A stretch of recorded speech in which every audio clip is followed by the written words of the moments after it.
www.audioescuelasabática.com y Corporación Nuestra Esperanza presenta Guía de Estudio de la Biblia, Lecciones de la Escuela Sabática para Adultos. Trimestre abril-junio de 2022. El Génesis. Autor Jacques B. Duncan. Versión en audio presentada por www.audioescuelasabática.com. Lector Raúl Benjamín Bustamante. Diseñador web Arnaldo González. Introducción. El libro del principio. El Génesis trata de Jesús. Jesús nuestro Creador. Jesús nuestro sustentador. Jesús nuestro Redentor.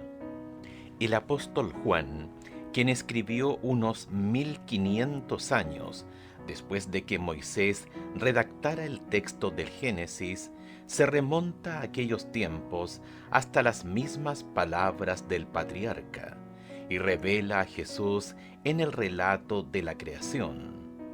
En el principio era el Verbo, y el Verbo era con Dios, y el Verbo era Dios. Este era en el principio con Dios. Todas las cosas por Él fueron hechas, y sin Él nada de lo que ha sido hecho fue hecho.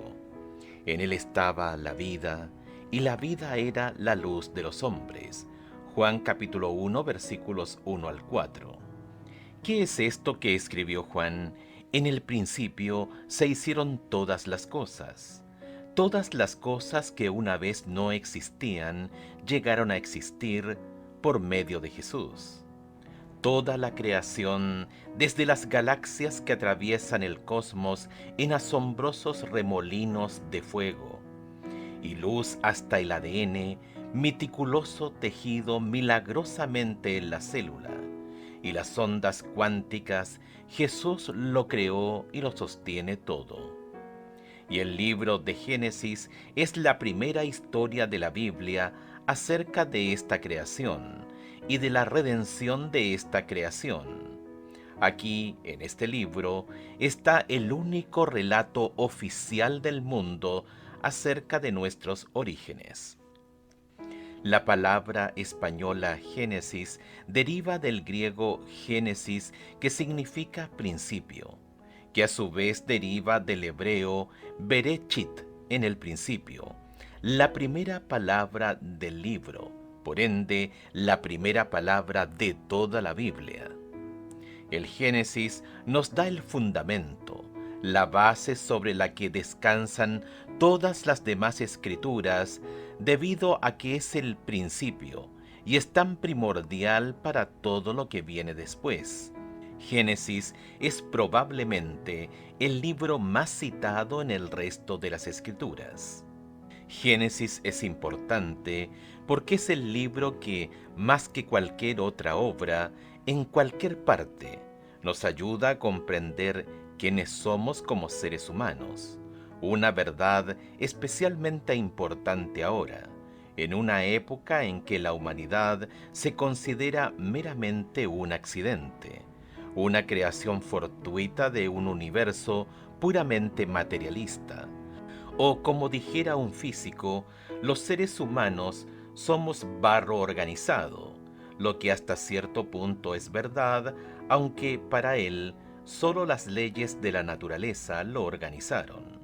Sin embargo, el Génesis nos revela nuestro verdadero origen, que somos seres hechos perfectos en un mundo perfecto, a la imagen de Dios y con un propósito.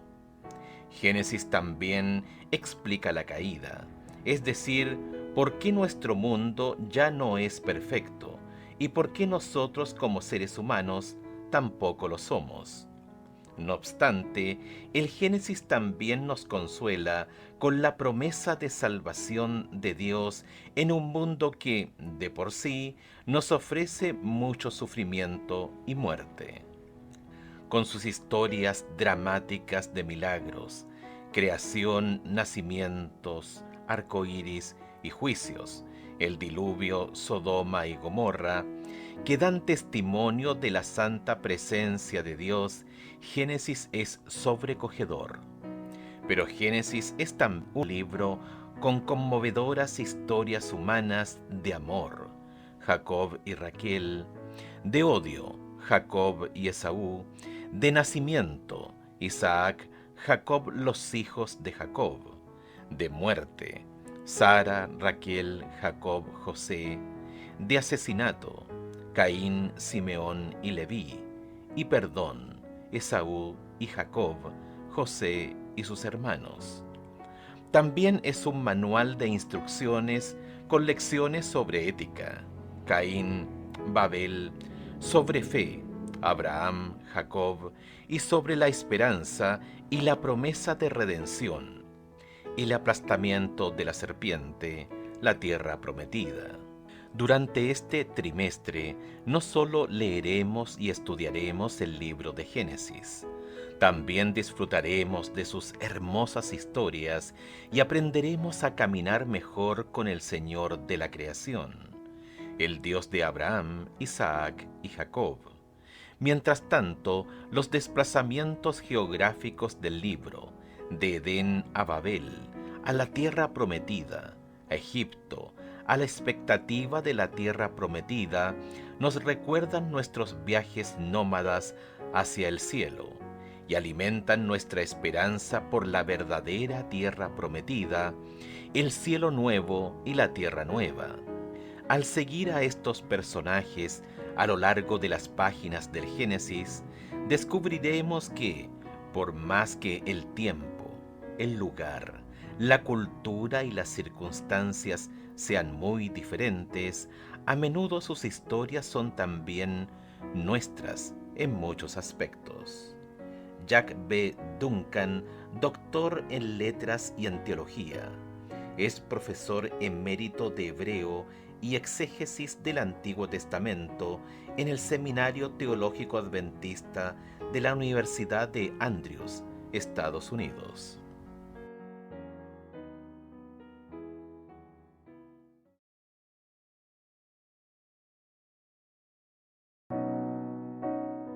Audioescuelasabática.com. Lección número 1. Para el 2 de abril de 2022.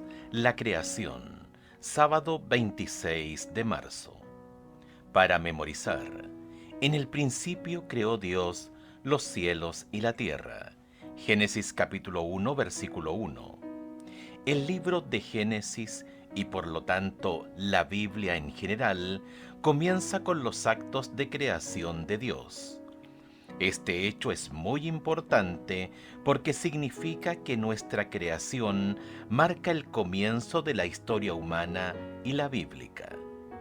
Esta verdad también implica que la historia de la creación del Génesis tiene la misma veracidad histórica que otros acontecimientos de la historia humana y bíblica.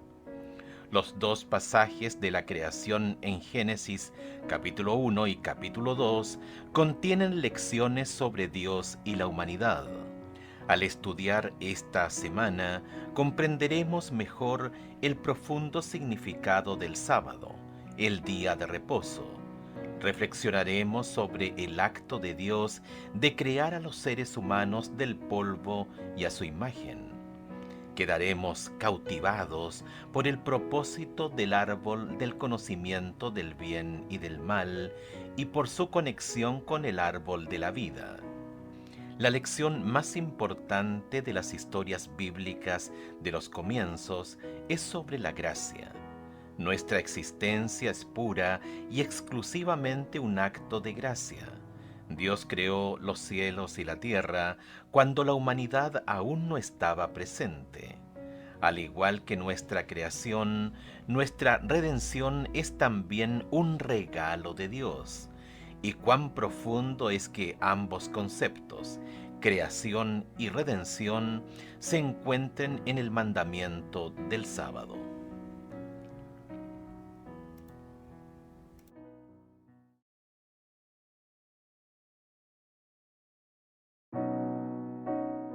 Audioescuelasabática.com.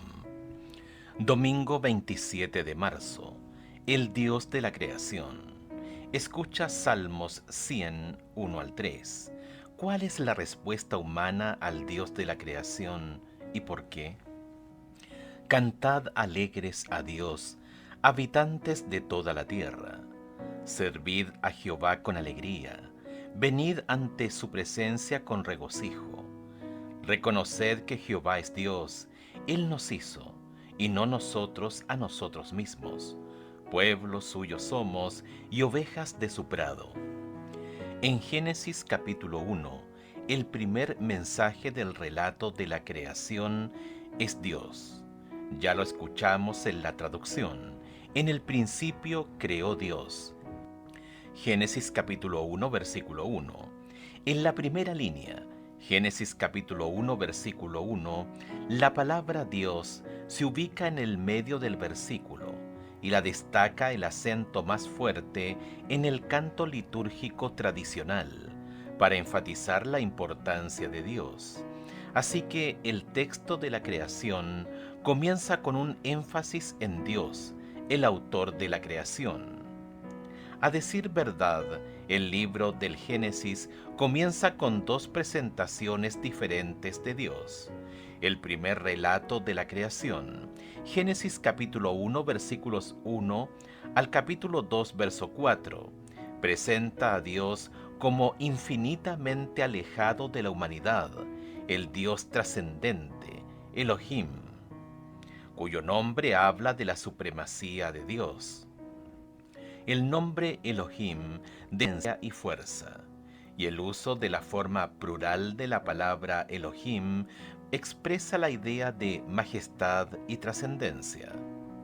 El segundo relato de la creación, Génesis capítulo 2 versos 4 al 25, presenta a Dios como cercano y personal, el Dios inmanente, Yahvé, cuyo nombre muchos creen que denota cercanía y relación. Por ende, el texto de la creación en su conjunto es un llamado implícito a adorar a Dios, en primer lugar, a ser conscientes de la grandeza y el poder infinitos de Dios, y al mismo tiempo reconocer nuestra dependencia de Él porque Él nos creó, y no nosotros a nosotros mismos. Salmos 103. Por eso, muchos de los salmos a menudo asocian la adoración con la creación. Salmos 95, 1 al 6, Salmos 139, 13 al 14. Comparar con Apocalipsis capítulo 14, verso 7. Esta doble visión de un Dios que es majestuoso y poderoso y a la vez también es cercano, amoroso y tiene un vínculo con nosotros, contiene un aspecto importante sobre cómo debemos dirigirnos a Dios al adorarlo. El sobrecogimiento y la reverencia van de la mano con el gozo y la seguridad de la proximidad, el perdón y el amor de Dios. Salmos 2:11. Incluso la secuencia de las dos presentaciones de Dios es notable. La experiencia de la proximidad de Dios y la intimidad de su presencia viene a continuación de la experiencia de la distancia de Dios. Solo cuando nos hayamos dado cuenta de que Dios es grande, podremos apreciar su gracia y disfrutar entremecidos de su maravillosa y amorosa presencia en nuestra vida. Medita sobre el vasto poder de Dios que sostiene el cosmos y no obstante puede estar tan cerca de cada uno de nosotros. ¿Por qué esta verdad es tan asombrosa?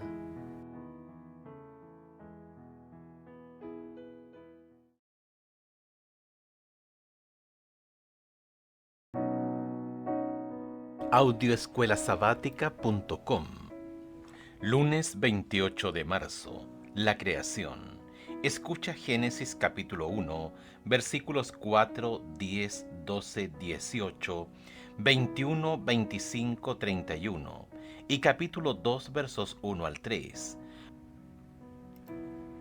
¿Cuál es el significado del estribillo era bueno o buena en el primer relato de la creación? ¿Cuál es la lección implícita que alberga el final de la creación? Génesis capítulo 2 versículos 1 al 3. Génesis capítulo 1 verso 4.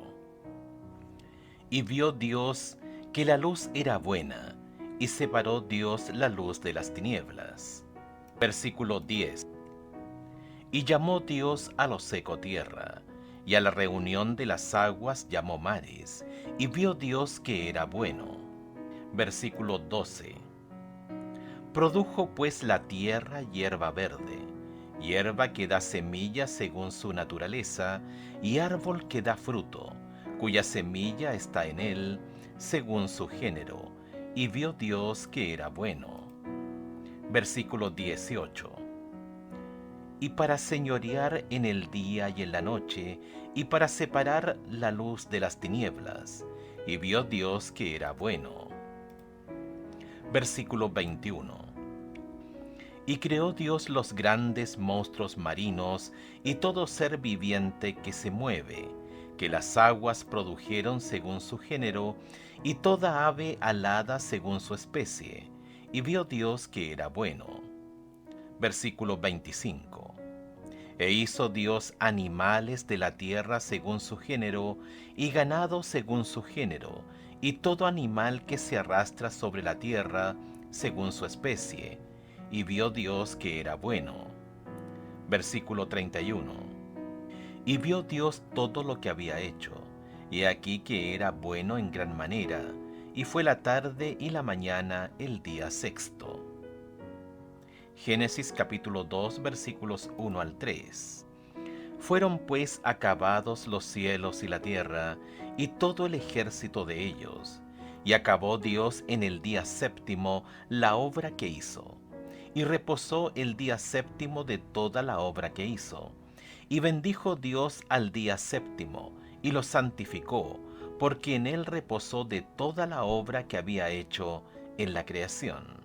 A cada paso del relato de la creación, Dios evalúa su obra como Tov, buena.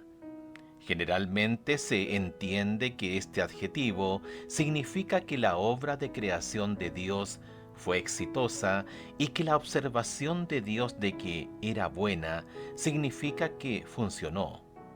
La luz iluminaba. Génesis capítulo 1 verso 4. Las plantas daban frutos. Génesis capítulo 1 verso 12 y así sucesivamente. Pero esta palabra se refería a algo más que a la eficiencia de una función. La Biblia también utiliza la palabra hebrea tov para expresar una apreciación estética de algo hermoso. Génesis capítulo 24 versículo 16. También se usa en contraste con el mal. Génesis capítulo 2 verso 9, que se asocia con la muerte.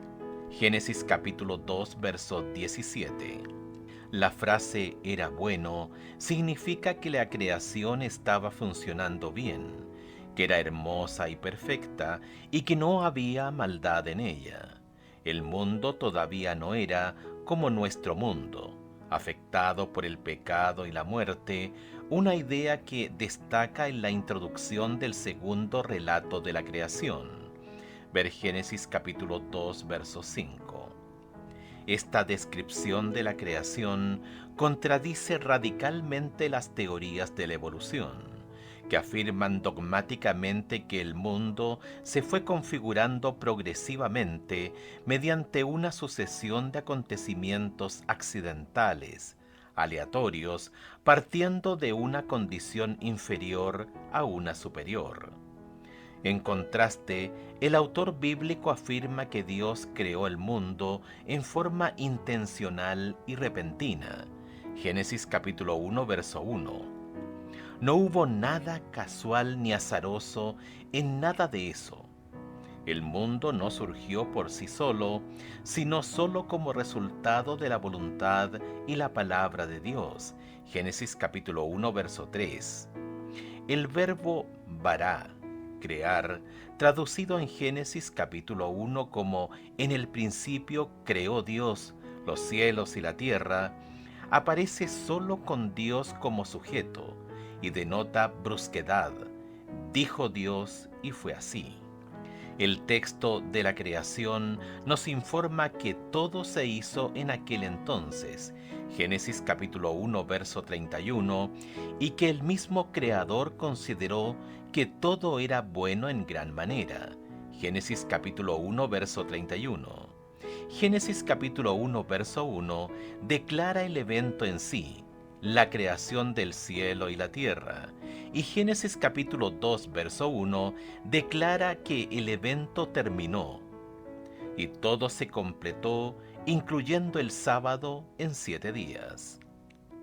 ¿Por qué la idea de miles de millones de años de evolución anula por completo la historia de la creación del Génesis? ¿Por qué estas dos posturas son incompatibles en todo sentido?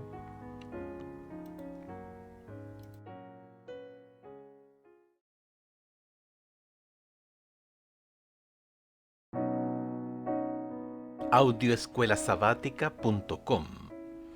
Martes 29 de marzo, el sábado. Escucha Génesis capítulo 2 versículos 2 y 3 y Éxodo capítulo 20 versículos 8 al 11. ¿Por qué el día de reposo se relaciona con la creación? ¿Cómo afecta esta conexión la forma en que guardamos el sábado? Génesis capítulo 2 versículos 2 y 3. Y acabó Dios en el día séptimo la obra que hizo, y reposó el día séptimo de toda la obra que hizo.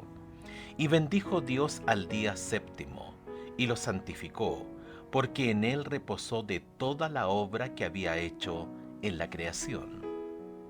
Éxodo capítulo 20 versículos 8 al 11. Acuérdate del día de reposo para santificarlo.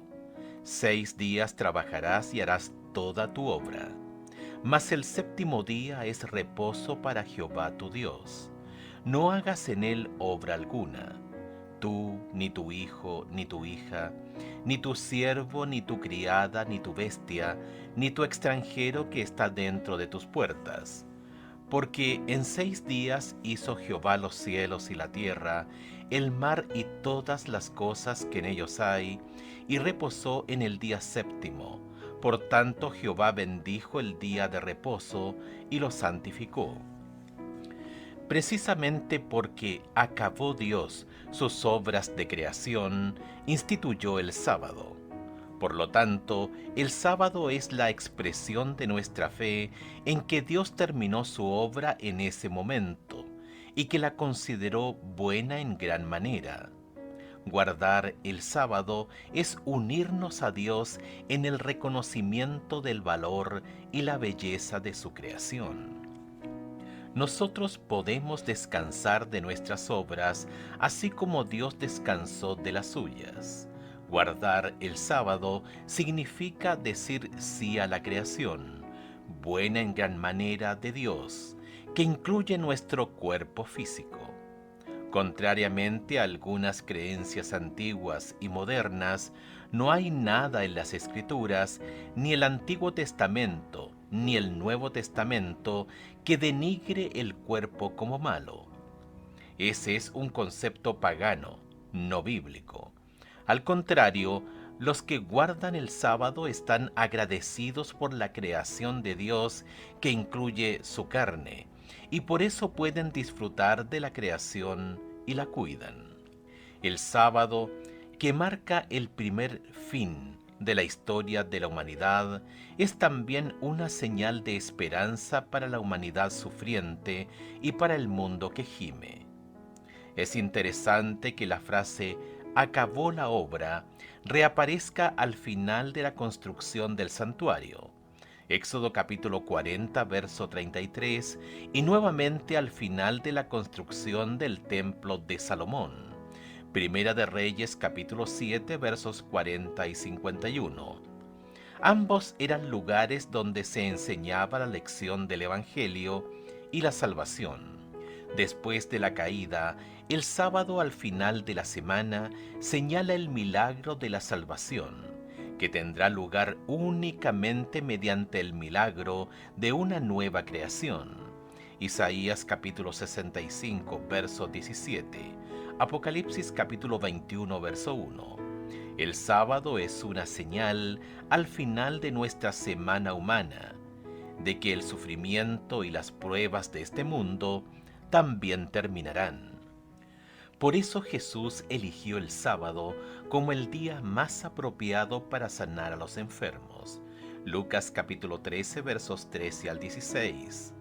Contrariamente a las tradiciones a las que los dirigentes se aferraban, mediante las sanaciones sabáticas, Jesús le hizo ver al pueblo y a nosotros el momento en que todo dolor, todo sufrimiento, toda muerte habrá terminado, que es la conclusión definitiva del proceso de salvación. Por lo tanto, cada sábado nos señala la esperanza de la redención. Al descansar en el día de reposo, ¿cómo experimentamos el descanso y la salvación que tenemos en Jesús ahora y que en última instancia se cumplirá en la creación del cielo nuevo y la tierra nueva?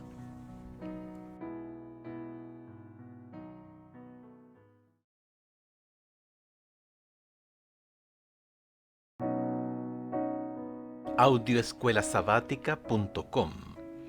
Miércoles 30 de marzo. La creación de la humanidad. La creación de la humanidad es el último acto de creación de Dios, al menos en el relato del Génesis. Los seres humanos son la culminación de toda la creación terrenal, el propósito para el cual fue hecha la tierra. Escucha Génesis capítulo 1 versos 26 al 29 y capítulo 2 verso 7. ¿Cuál es la conexión entre estas dos versiones diferentes respecto de la creación de la humanidad? Génesis capítulo 1 versos 26 al 29. Entonces dijo Dios: hagamos al hombre a nuestra imagen, conforme a nuestra semejanza, y señoree en los peces del mar, en las aves de los cielos, en las bestias, en toda la tierra, y en todo animal que se arrastra sobre la tierra. Y creó Dios al hombre a su imagen, a imagen de Dios lo creó, varón y hembra los creó. Y los bendijo Dios y les dijo: fructificad y multiplicaos, llenad la tierra y sojuzgadla, y señorear en los peces del mar, en las aves de los cielos, y en todas las bestias que se mueven sobre la tierra. Y dijo Dios: he aquí que os he dado toda planta que da semilla, que está sobre toda la tierra, y todo árbol en que hay fruto y que da semilla, os serán para comer. Génesis capítulo 2 verso 7. Entonces Jehová Dios formó al hombre del polvo de la tierra, y sopló en su nariz aliento de vida, y fue el hombre un ser viviente. Una de las declaraciones más audaces de la Biblia es que Dios ha creado a los seres humanos a su imagen. Solamente los seres humanos fueron creados a imagen de Dios. Aunque hizo Dios animales de la tierra según su género, Génesis capítulo 1 verso 25, creó Dios al hombre a su imagen. Génesis capítulo 1 verso 27.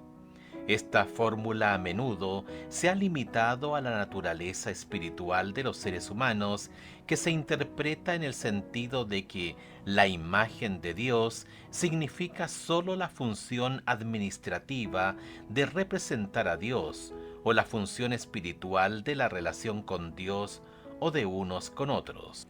Si bien estas interpretaciones son correctas, no incluyen la importante realidad física de esta creación. Por cierto, ambas dimensiones están incluidas en las dos palabras imagen y semejanza, que describen este proceso en Génesis capítulo 1 verso 26. Mientras que la palabra hebrea tselem, imagen, se refiere a la forma concreta del cuerpo físico, la palabra demut, semejanza, se refiere a cualidades abstractas que son comparables con la persona divina. Por lo tanto, la noción hebrea de la imagen de Dios debe entenderse en el sentido integral de la visión bíblica de la naturaleza humana. El texto bíblico afirma que los seres humanos, hombres y mujeres, fueron creados a imagen de Dios tanto física como espiritualmente.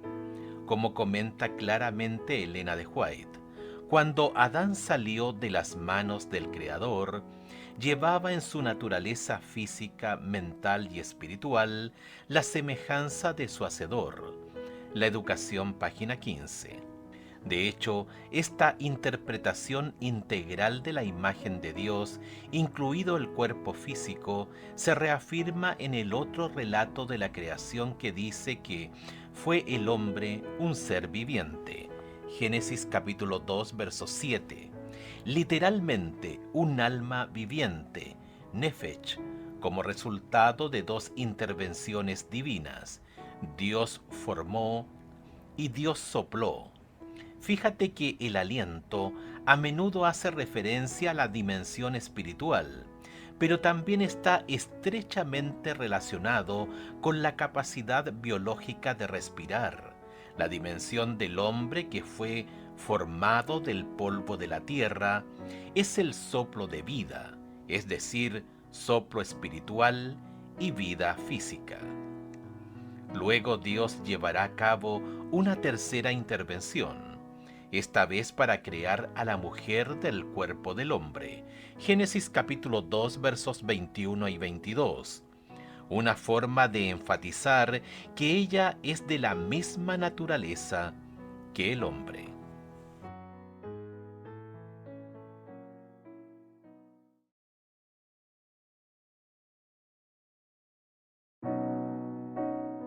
Audioescuelasabática.com. Jueves 31 de marzo. El deber de la humanidad. En cuanto Dios creó al primer hombre, le ofreció tres regalos. El jardín del Edén, Génesis capítulo 2, verso 8. El alimento, Génesis capítulo 2, verso 16. Y la mujer, Génesis capítulo 2, verso 22. Escucha Génesis capítulo 2, versículos 15 al 17. ¿Cuál es el deber del hombre hacia la creación y hacia Dios? ¿Cómo se relacionan estos dos deberes entre sí? Génesis capítulo 2 versos 15 al 17. Tomó pues Jehová Dios al hombre, y lo puso en el huerto de Edén para que lo labrara y lo guardase. Y mandó Jehová Dios al hombre diciendo, de todo árbol del huerto podrás comer, mas del árbol de la ciencia del bien y del mal no comerás, porque el día que de él comieres, ciertamente morirás. El primer deber del hombre se refiere al medio ambiente natural en el que Dios lo ha puesto. Cultivar, cuidar. Génesis capítulo 2, verso 15. El verbo abad, cultivar, alude al trabajo. No es suficiente recibir un regalo. Tenemos que trabajar en él y hacerlo fructífero, una lección que Jesús repetirá en su parábola de los talentos. Mateo capítulo 25 versículos 14 al 30. El verbo llamar, cuidar, implica la responsabilidad de preservar lo recibido. El segundo deber se refiere al alimento. Debemos recordar que Dios se lo dio a la humanidad. Ver Génesis capítulo 1 verso 29. Dios también le dijo, puedes comer libremente. Génesis capítulo 2 verso 16. Los seres humanos no crearon los árboles ni la comida que hay en ellos. Fueron un regalo misericordioso. Pero aquí también hay un mandamiento. Debían recibir y disfrutar del generoso regalo de Dios, de todo árbol, sin embargo, como parte de esta gracia. Dios agrega una restricción. No deben comer de un árbol en concreto. Disfrutar sin ninguna restricción te conducirá a la muerte. Este principio estuvo desde el mismo jardín del Edén, y en cierto sentido, ese mismo principio existe hoy. El tercer deber del hombre concierne a la mujer. El tercer regalo de Dios: dejará el hombre a su padre y a su madre, y se unirá a su mujer. Génesis capítulo 2, verso 24. Esta declaración extraordinaria es una expresión poderosa que resalta la responsabilidad humana hacia el pacto conyugal y el propósito de ser una sola carne, es decir, una sola persona. Comparar con Mateo capítulo 19, versículos 7 al 9. La razón por la que es el hombre y no la mujer quien debería dejar a sus padres puede tener que ver con el uso genérico bíblico del masculino. Por eso, el mandato quizás se aplique también a la mujer. De todos modos, el vínculo del matrimonio, aunque es un regalo de Dios, conlleva una responsabilidad humana una vez que se ha recibido el regalo. Una responsabilidad que deben cumplir fielmente tanto el hombre como la mujer. Piensa en todo lo que Dios te dio. ¿Cuáles son tus responsabilidades con lo que recibiste?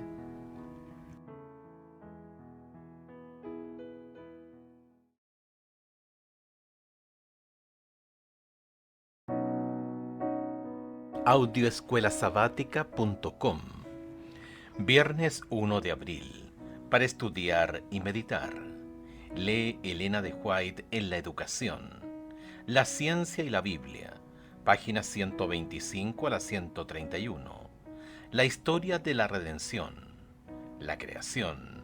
Páginas 22 a la 25.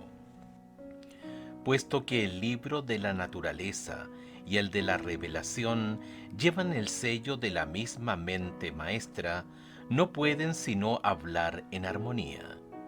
Con diferentes métodos y lenguajes dan testimonio de las mismas grandes verdades.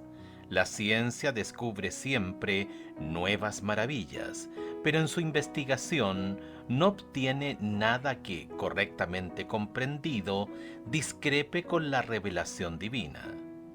El libro de la naturaleza y la palabra escrita se alumbran mutuamente.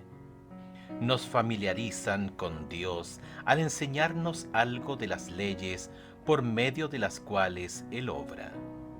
Sin embargo, algunas deducciones erróneas de fenómenos observados en la naturaleza han hecho suponer que existe un conflicto entre la ciencia y la revelación, y en los esfuerzos realizados para restaurar la armonía entre ambas, se han adoptado interpretaciones de las Escrituras que minan y destruyen la fuerza de la palabra de Dios. Se ha creído que la geología contradice la interpretación literal del relato mosaico de la creación. Se pretende que se requirieron millones de años para que la Tierra evolucionara a partir del caos, y a fin de acomodar la Biblia a esta supuesta revelación de la ciencia, se supone que los días de la creación han sido vastos e indefinidos períodos que abarcan miles y hasta millones de años. Semejante conclusión es enteramente innecesaria. El relato bíblico está en armonía consigo mismo y con la enseñanza de la naturaleza. La educación, páginas 128 y 129. Preguntas para dialogar. 1. ¿Por qué se vería afectada la calidad de nuestra fe si creyéramos que estas historias de los inicios fueran leyendas, mitos, inventados básicamente para instruirnos en lecciones espirituales, pero sin veracidad histórica? ¿Qué evidencias del texto bíblico sugieren que el autor bíblico sabía que eran históricas, al igual que el resto de las historias del libro del Génesis? ¿Cuál es el testimonio de Jesús sobre la verdad histórica de estas historias? 2. ¿Qué nos enseña la historia del Génesis sobre la importancia de la mayordomía de la tierra? ¿Cómo podemos ser buenos administradores de nuestro planeta y al mismo tiempo evitar el peligro de adorar a la creación misma, en oposición al Creador, que es una tentación muy real? Ver Romanos capítulo 1, verso 25. 3. A pesar de los estragos del pecado a lo largo de los milenios, ¿de qué manera se nos siguen manifestando la maravilla, la belleza y la majestad originales de la creación, buenas en gran manera, y nos hablan de manera poderosa de la bondad y el poder de Dios?